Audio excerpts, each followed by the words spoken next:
10분 인터뷰 시간입니다. 다음 주에는 차기 내각 청문회 재개와 함께 검찰 수사권 분리 법안 처리에 따른 여야 갈등이 최고조에 이를 것으로 예상이 되는데요. 자, 오늘은 진성준 더불어민주당 원내수석 부대표와 전화로 연결해서 관련된 자세한 이야기를 들어보도록 하겠습니다. 자, 진 의원님 안녕하십니까? 네, 안녕하세요. 진성준입니다. 네, 자, 오랜만에 전화로 연결이 됐는데요. 자, 다음 주부터 이 한덕수 국무총리 후보자 청문회를 이제 필두로 해서 수년됐던 청문 전국이 줄줄이 이어집니다. 네. 자, 민주당의 청문회 전략이 있다면 뭘까요? 뭐 특별한 전략이라기보다 국민의 눈높이에서 과연 공직을 수행할 자질과 능력이 있는지를 엄정하게 평가해서 네.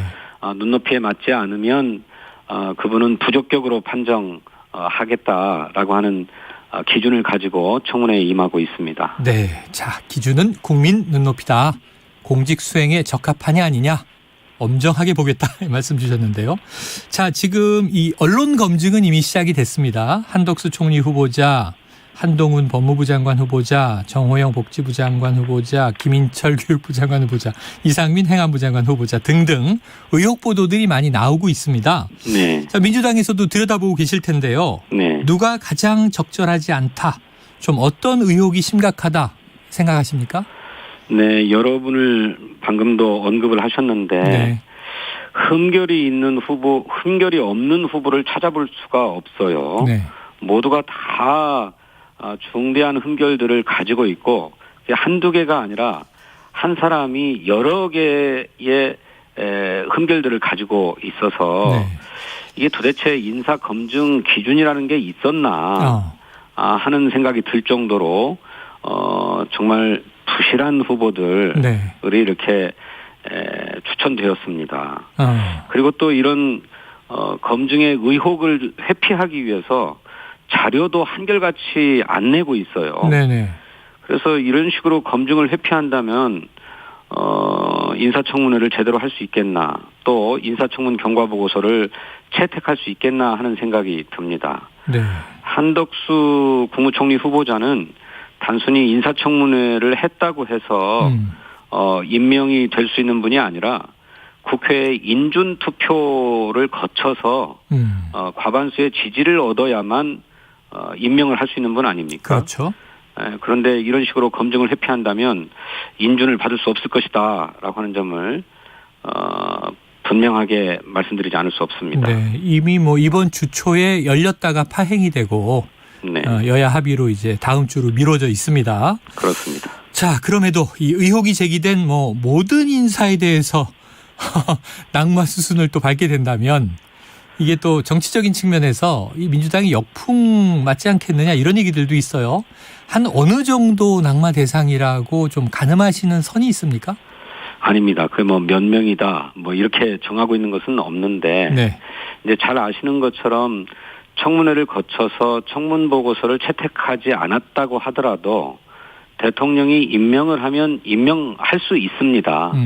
그러니까 저희들이 낙마 목표를 세웠다고 해서 목표대로 낙마가 되는 것은 아니죠. 전적으로 인사권자의 의중에 달려있는 문제 아니겠습니까? 네. 다만 저희들이 인사청문회 과정을 통해 가지고 그 부적격함이 여실하게 국민 앞에 입증된다면 그런 분을 대통령이 인사권을 가지고 있다고 해서 임명하실 수 있겠는가라고 하는 기대를 가지고 검증을 하는 것이죠. 네.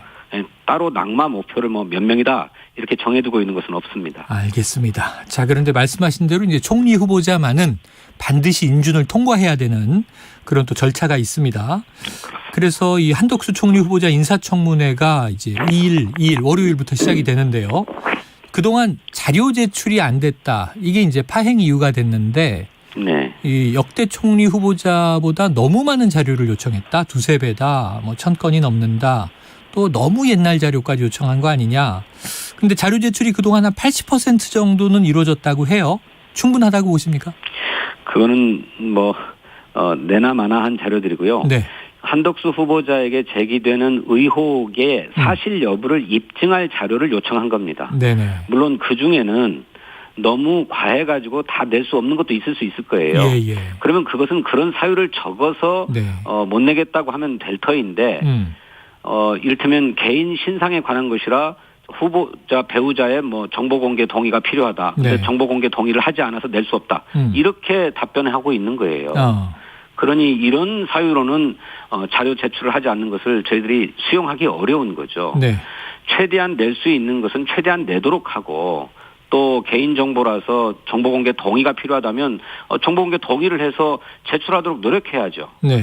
그런데 얼마든지 배우자이기 때문에 설득할 수 있는 문제임에도 불구하고 설득하지 않고 공개 미동의로 제출할 수 없다라고만 하고 있으니 이런 상태에서는 청문회를 진행할 수 없다 해서 청문회가 다시 연기된 것 아닙니까? 네. 예, 그런데 정말 이런 식으로 자료 제출을 기피해서 검증을 피하려고 한다면 인준 표결 통과를 장담할 수 없을 것입니다. 그 점을 명심할 것을 촉구합니다. 네, 단순히 뭐 분량과 제출률의 문제가 아니라 핵심 의혹들에 대한 이제 해명 자료가 필요하다 이렇게 지적해 주셨습니다. 자, 박홍근 민주당 원내대표의 말을 좀 빌리면요, 네. 이렇게 표현을 하셨더군요. 윤석열 픽 3인방인 한동훈, 정호영, 이상민 후보자 의혹도 당연히 인류다. 자, 특히 이제 한동훈 법무부 장관 후보자에 대해서 이 만사 한통, 왕장관, 소통령 이런 표현이 이제 민주당에서 많이 나오고 있는데요. 네. 한동훈 후보자에 대한 공세에 좀 어떤 특별한 이유가 있습니까? 뭐 특별한 이유라기보다도 한동훈 후보자가 후보자로 지명된 뒤에 매우 부적절한 언사를 쏟아내고 있어요. 특히 국회에서 검찰 개혁에 대해서 합의를 하자. 네. 무슨 이 정권이 야반 도주를 하려고 한다면서 저지해야 된다고 말했습니다. 네네. 장관 후보자의 발언이라고는 도무지 믿을 수가 없는 참 무엄한 발언입니다. 네네. 삼권 분립이 이 체제인 국가에서 상권 분립 체제 국가에서 국회가 법을 만들고 정부는 이 법을 집행하는 것을 기본으로 하지 않습니까? 그런데 정부의 내각의 일원이 되겠다고 하는 법무부 장관 후보자가 국회 합의에 대해서 저지해야 된다라고 얘기를 해요. 그리고 또 그 뒤에 여야가 그렇게 합의를 했음에도 불구하고 한동훈 후보자가 이준석 국민의힘 당대표와 전화 한 통화 해가지고 그때부터 합의를 다 번복하고 파기해버리지 않았습니까? 네, 기류가 바뀌었다. 네. 어떻게 이럴 수 있는가. 이런 사람은 애시당초에도 고발 사주 사건 등의 핵심 피의자이고 또 검언 유착 사건의 핵심 피의자인데 핸드폰 비밀번호를 끝까지 밝히지 않아가지고 결국 무혐의 처분을 검찰로부터 받았어요. 네. 애시당초 그런 점에서도 자격 미달인데 그 뒤에 후보자로 지명된 이후에 한 발언이 민주주의 질서를 인정하는 사람이라고는 도저히 볼 수 없기 때문에 네. 이분은 절대로 임명돼서는 안 된다라고 하는 입장을 저희들이 갖고 있는 거죠. 절대로 임명돼서는 안 된다는 입장. 무엄하다 이런 표현까지 쓰셨습니다. 자, 그런데 이제 아까 특별한 전략은 없다. 국민 눈높이다 말씀하셨지만 일부 이제 언론 보도를 보니까요. 한덕수 총리 후보자 임명 동의안과 한동훈 장관 후보자의 낙마를 연계해서 이걸 좀 지렛대로 삼을 것이다 이런 관측들이 들어있더라고요. 그렇습니까? 네. 그런 연계 전략은 고려하지 않고 있습니다. 네. 다만 그런 점을 지적했던 것은 한덕수 총리 후보자가 장관 후보자들을 제청했습니다. 그러니까 한덕수 총리 후보자가 한동훈 법무부 장관 후보자를 제청해서 인사청문 요청이 들어왔다는 것이죠. 네. 이 책임도 피할 수 없다는 것입니다. 한덕수 후보자는. 그런 점을 지적한 얘기가 민주당이 연계 전략을 펴는 게 아니냐 이렇게 언론에 의해서 이렇게 관측되고 있는 것 같습니다. 네. 하지만 한덕수 후보자에게는 장관 제청권이 있기 때문에 거기에 대한 책임도 있다. 알겠습니다. 지금 인사청문 정국 다음 주 월요일부터 당장 지켜봐야 될 것 같고요. 자, 이번에는 당장 내일 이제 국회 본회의가 예정돼 있습니다. 네. 말씀하신 이제 검찰 수사권 분리 법안인데, 예. 자, 일단 통과되는 건 확실한가요? 다수결로 표결을 할 거니까요.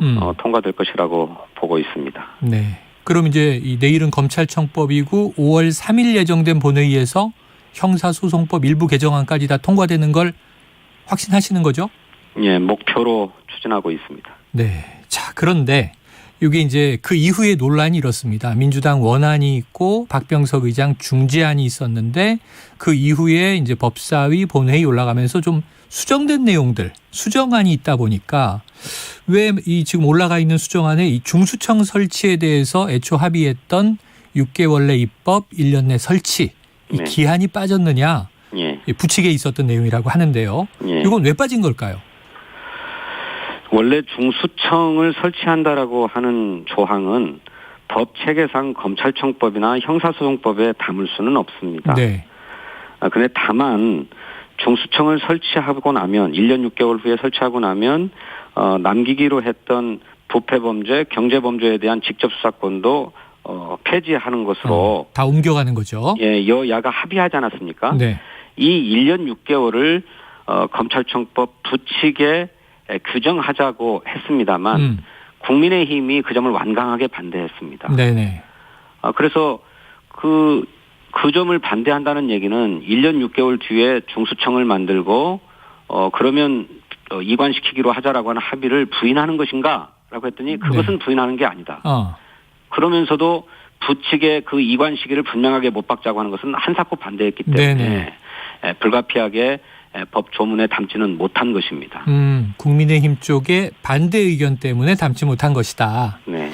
그런데 또 이게 이 기한을 못 박지 않다 보니까 그러면은 이제 계속 검찰이 이 2대 중대범죄 수사에 대한 수사권은 쭉 가져갈 수 있는 거 아니냐? 후퇴한 법안이냐 이런 이 의견이 민주당 지지층 안에서 나와요. 어떻습니까? 그래서 그 대안으로 네.